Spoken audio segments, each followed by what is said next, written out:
Hi, this is SLT. Our last video on this leaf vase ended kind of abruptly. I ran out of room on my memory card.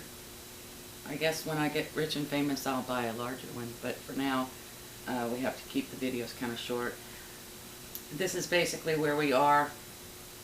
I took the slip, put some veining in the leaves, and I've let it set until it's almost leather hard now. And I just covered it loosely with plastic and left it overnight. And in my home, things dry fairly quickly. I live near the Gulf of Mexico, so climate conditions, whatever, they cause things in the house to dry fairly quickly. I also have a very large picture window in my kitchen, and that helps. When I want something to dry very fast, I put it in the window. The next step that we're going to do is add more detail. I'm going to use my trimming tools, and like I said before, leaves are not sharp edged, so we're going to soften those even more with the trimming tools. Now that it has reached this stage of dryness, we do have to be a little bit more careful because we could actually break it, and that's not a total killer. We could go back and camouflage it or fix it, but we don't want to have to. So let's just be as careful as we can.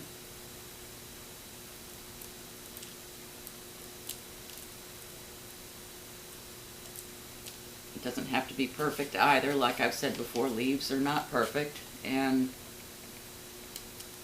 if you break a piece off, who's to say that that leaf wasn't broken?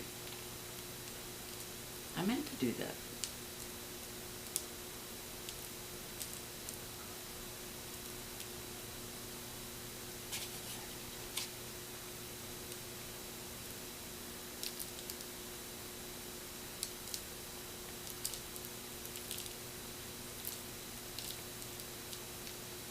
I don't think I'm going to do the entire vase all the way around. I just basically want to show you what I'm doing.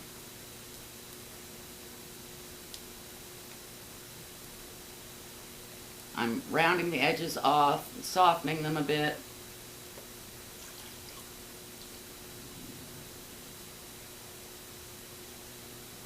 And I do like them actually a little bit rough. Again, leaves are just not perfect. The edges should probably be a little bit ragged. Another thing that I'm going to do is come back in around the bottom. I have removed the piece of plastic that I had in the middle to help it stay up. Well, it's going to stay up on its own now, so I can take it out. But because we started with a little pinch pot down here, we've got a lot of clay down here to work with, which means that we can really get some good deep detail.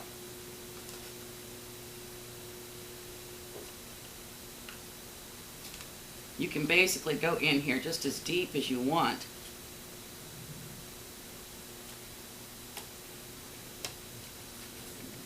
Without having to worry about going all the way through your pot. Now, I know you're already asking, won't I have to go back and add some of the veining detail? Yes, obviously I will have to.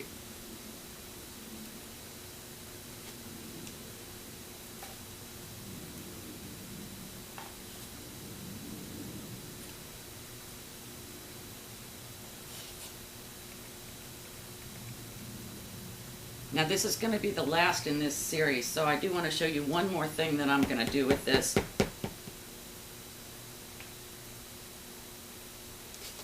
This, again, is just slip made out of the same clay. I'm going to get all the air out of it, make sure it's all the way down. And we're going to put a ladybug right here.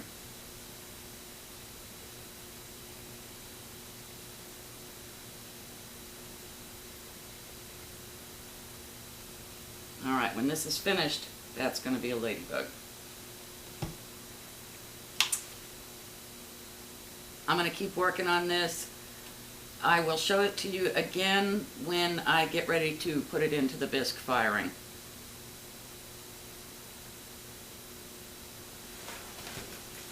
I want to show you one more thing before I close this off, because I'm going to put this into bisque today. And I hope because of that window you're going to be able to see it.